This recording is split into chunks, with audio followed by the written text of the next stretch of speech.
Então, gente, tudo bem? Meu nome é Davi. Vamos aqui corrigir a prova da UFSC remanescentes, tá? Vamos para a primeira questão aqui. Número 1. Os irmãos Maria, João e Pedro compraram um terreno em sociedade. Maria entrou com 32 mil reais, João com 34 mil reais e Pedro com 3/4 do capital investido por Maria. Após 2 anos, o terreno foi vendido com um lucro de 30% sobre o preço de compra.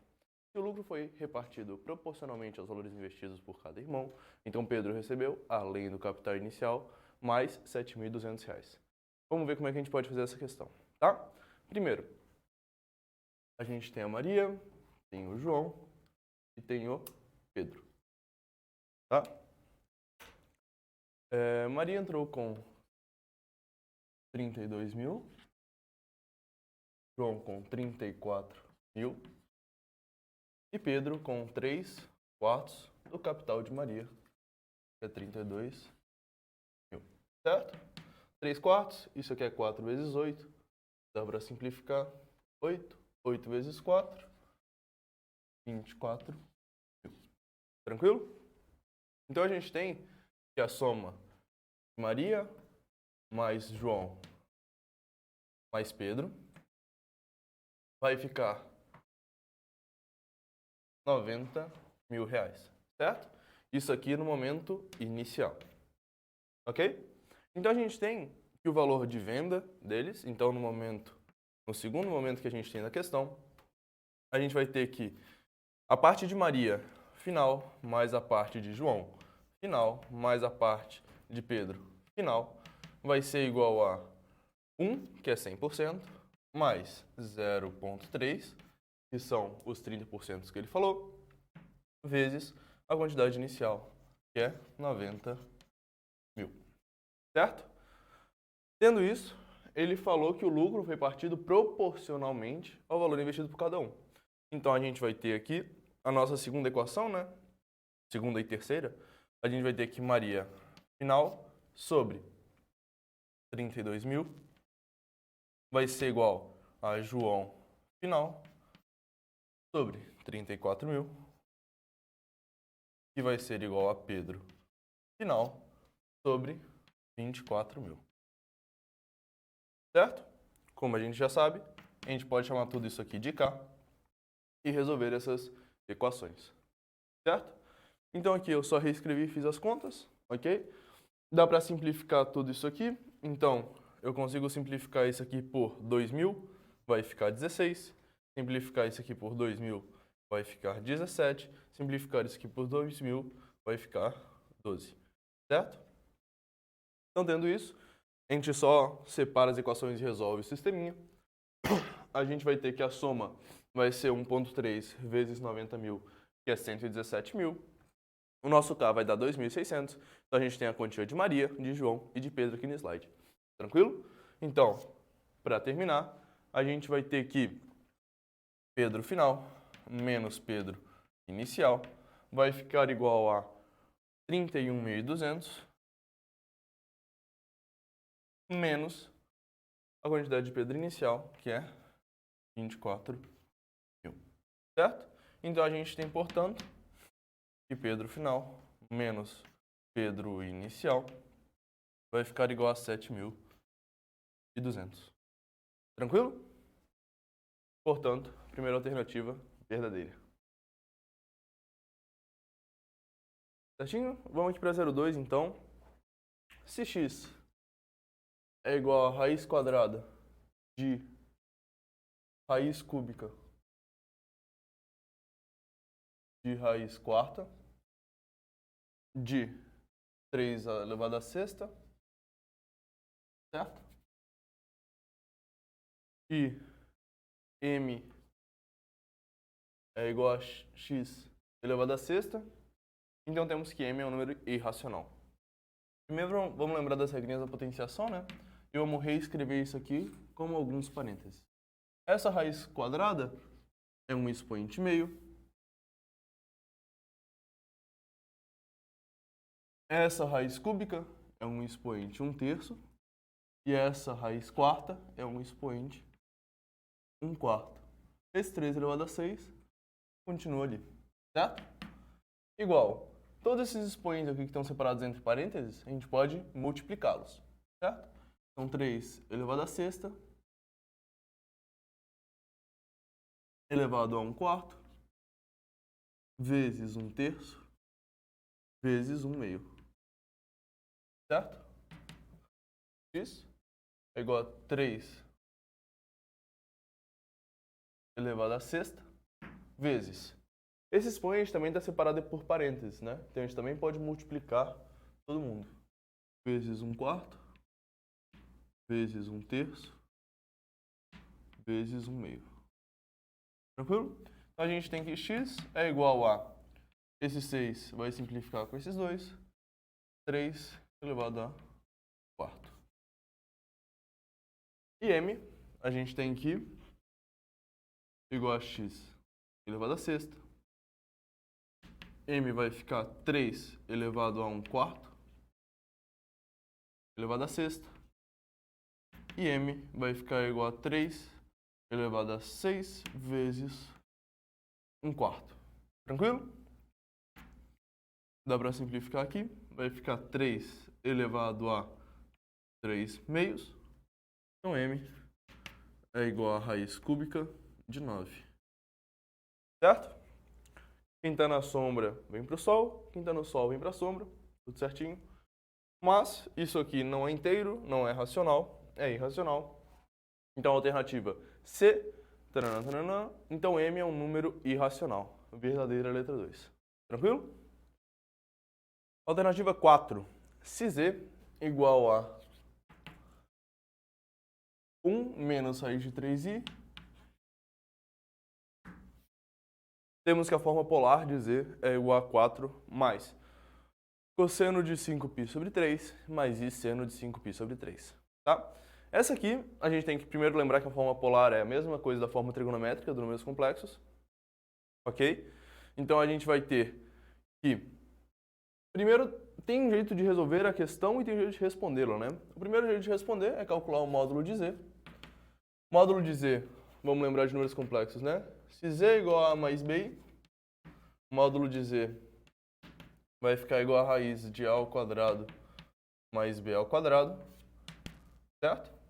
E nesse caso, o módulo de Z vai ficar a raiz de 1 ao quadrado mais menos raiz de 3 ao quadrado, que é igual a raiz de 1 mais 3, que é igual a raiz de 4, que é 2. Certo? Então a questão já estaria falsa, porque aqui ela fala que o módulo de Z é igual a 4. Tá? Lembrando, né, que a forma polar de um número complexo é Z é igual ao módulo de Z, cosseno θ, mais I seno θ, né? Uma outra notação, que é equivalente, módulo de Z vezes cis de θ. Tranquilo? Então a questão já estaria falsa por si só, porque o módulo está errado. Mas vamos resolver a questão inteira. Vamos pegar aqui o plano de Argand-Gauss. Imagem, imaginário, real, certo? E a gente vai ter aqui o nosso afixo estando na parte real unitária e na parte de baixo raiz 3, menos raiz 3, né?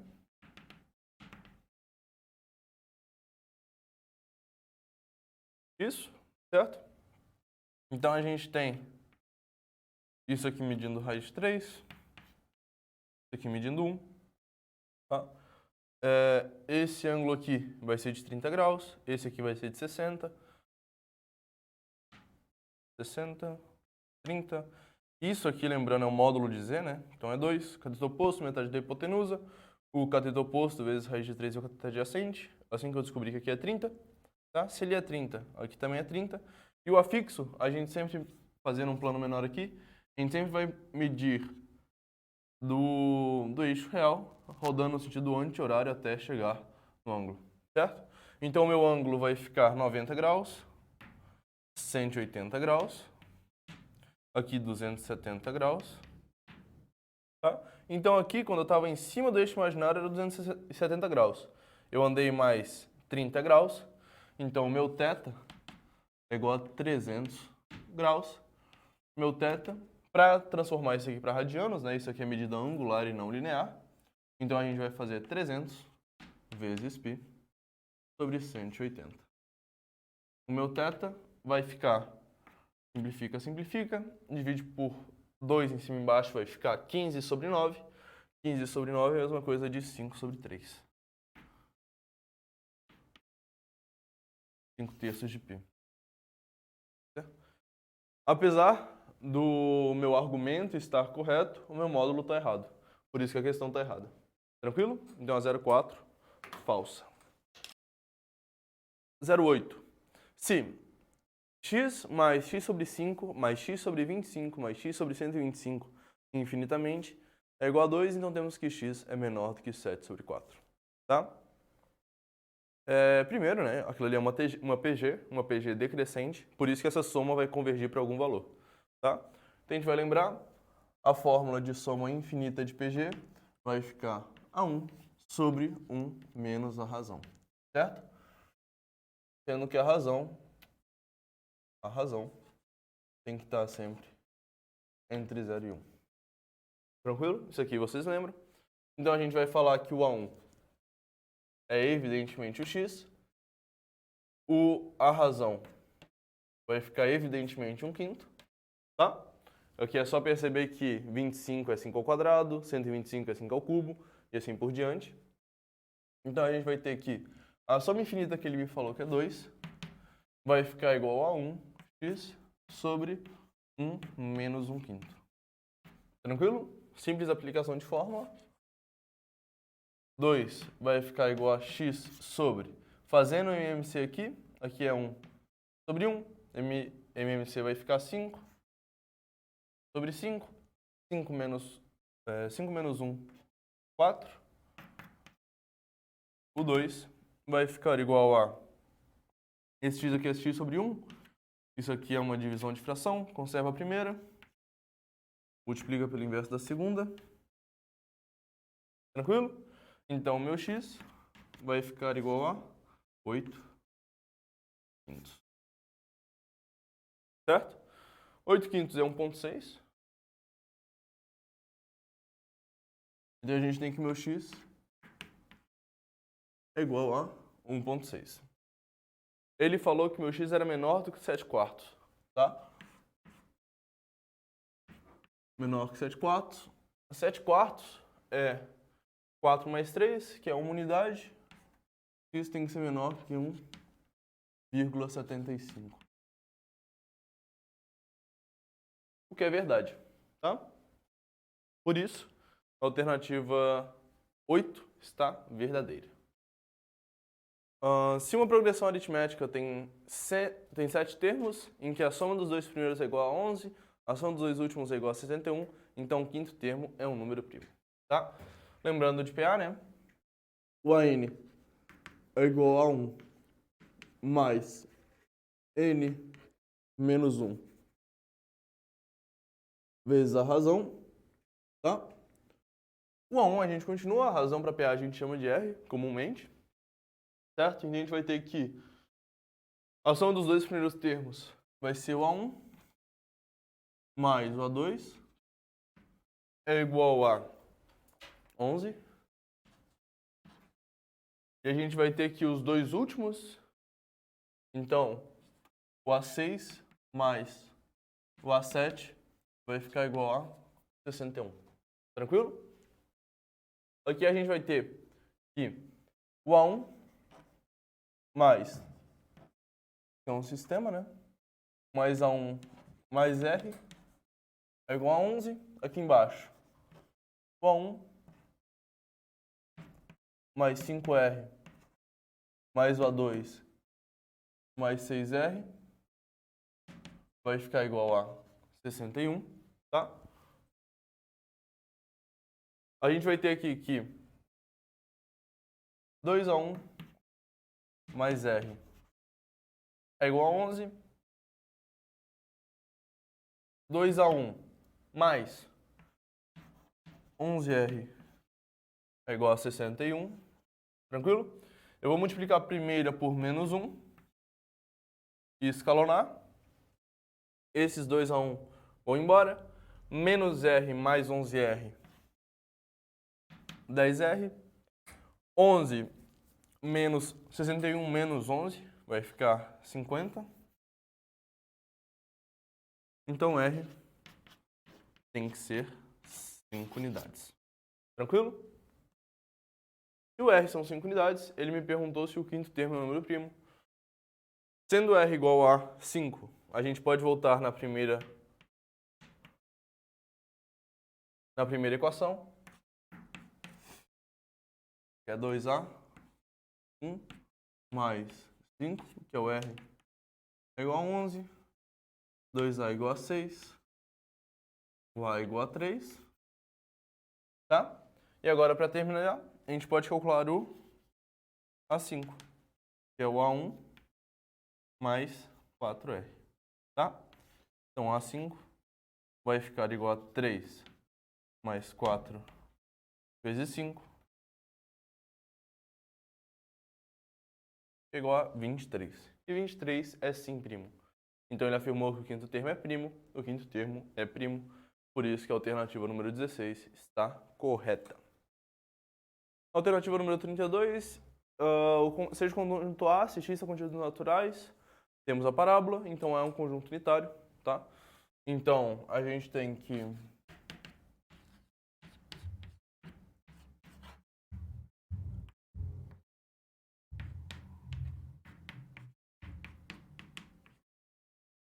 parábola.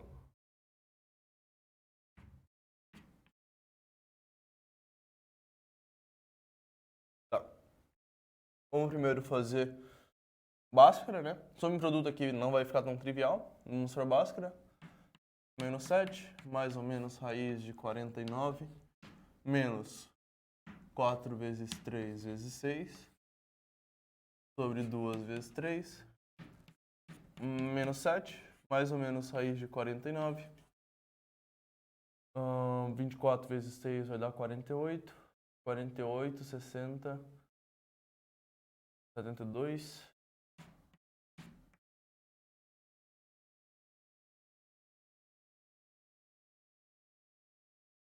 Isso aqui vai ficar um mais, por causa desse menos aqui.